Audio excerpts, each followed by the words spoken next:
Okay, got a standard match here against E1MO from Marriland, and I am using the same team that I used against Magnitude, so let's see how this goes down.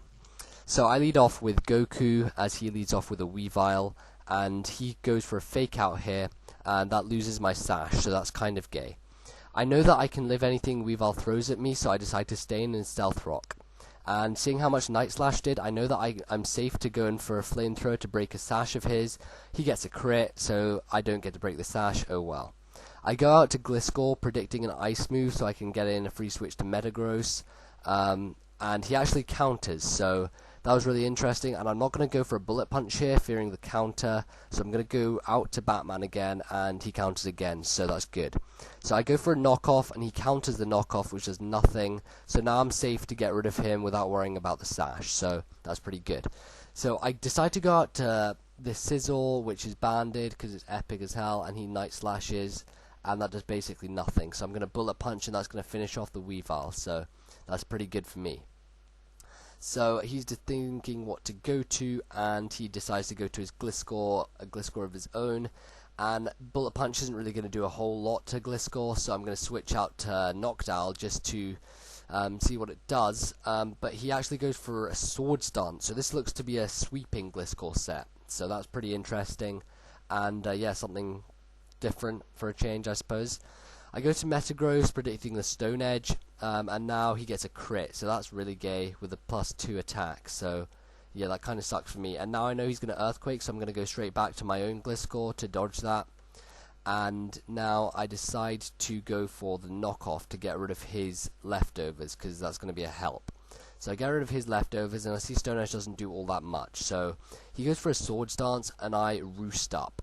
And this is a sort of a situation where I don't want to switch because I don't want to risk taking an Earthquake or a Stone Edge, so I'm just staying in with Gliscor, roosting.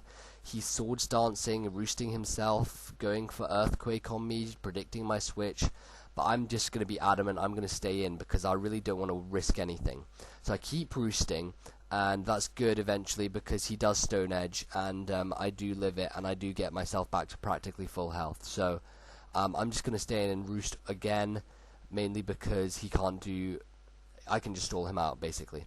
So I roost, he goes to a Swampert, and I decide to just leave Gliscor in and knock off, but he goes for a Surf, and I nearly die, but I just hang on with 61 HP. So I needed to get rid of those leftovers because Swampert would have been an absolute pain with leftovers. So I go to Knockdown to take the Surf because it can take it really nicely.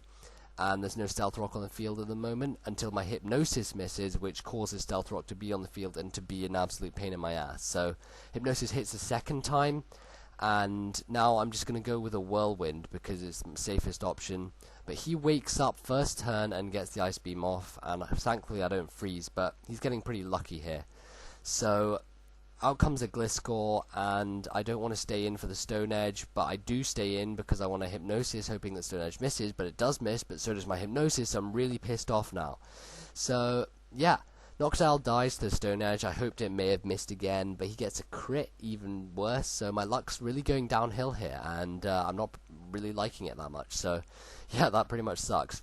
I go to Reiku, and he either doesn't know that I'm outspeeding him and HP icing or whatever, but I take him out with a hidden power, and that's Gliscor out of my way, so I don't have to worry about that sweeping anymore. He goes to Gengar, and this is a crucial mistake. If I'd substituted here, I probably could have sweat with Reiku, but due to the fact that I didn't, and I thought I may not be faster than Gengar, I decided just to go for the Thunderbolt, and I fall asleep, and yeah, that's going to pretty much piss me off a lot. So I just leave Reiku for Death Fodder, seeing as Life Orb's going to take out the Gengar regardless. So he Shadow Balls me, and I'm going to go down to the Shadow Ball. So he goes down to Life Orb Recoil as I go down to the Shadow Ball. I go out to Scizor because I want to, and it's probably the best option I have. I U-turn out on the Swampert, and it does a nice amount of damage thanks to my Choice Band and Stab and Technician and all that. And now I go out to Gliscor, mainly as Death Fodder, but he actually Earthquakes, so that was kind of good for me. So I can get a free Earthquake on his Swampert and take it down nicely so I can finish it off with a U-turn from Scizor. So Gliscor goes down, and I go out to Scizor again, and I'm going to U-turn, and I'm going to take out the Swampert in the process. So yeah, that Swampert out of my way, which is a real pain, and Swampert's usually a real nuisance. So I go to Metagross, which is my only other thing I have. I have Scizor and Metagross left, and he brings out a Celebi. So this is going to be a bit of stalling for a bit while I try and Meteor Mash him, and he's going to Thunder Wave and stuff like that. So he T-Waved me, and I get my Mash off, and I do get the attack raise from this Meteor Mash, so that's going to help in taking out Celebi. But I now am paralyzed, and there's a chance of me getting Power Hacks. So I Meteor Mash once, and it's nearly going to take the Celebi out. So I'm hoping he doesn't recover stall me here, but he goes for a Grass Knot. I'm thinking, yes, I can take this thing out now, but I get paralyzed. So that kind of sucks. So I'm going to try and go for a Mash again. He Grass Knots me. It actually doing quite a lot to Metagross. I was surprised, but I get Power Hacks a second time. And yeah, I think Metagross is quite heavy actually, so Grass Knot does quite a bit, even though it's not very effective. But I get paralyzed a third time, and I'm really getting pissed off here because I'm not going to be able to KO it with a Meteor Mash. So I eventually manage to get the Mash, and it doesn't miss. And Celebi just hangs on, and I'm just praying that a Bullet Punch is going to take it out here, and I pray I don't get Power Hacked. Neither of those two things happen, and Celebi gets taken out. So after 3 Power Hacks in a row, Metagross manages to get back on track. He goes out to Lucario, and I'm going to Bullet Punch this thing.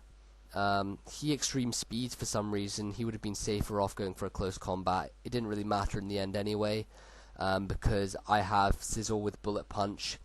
And I'm going to Bullet Punch this thing, take it down to basically nothing. He's going to lose his defense falls from close combat. Scizor's going to come in, Bullet Punch, game over. So good game, lots of hacks there, E1MO. But yeah, good game in the end. Comment, rate, subscribe, and yeah, see you guys next vid.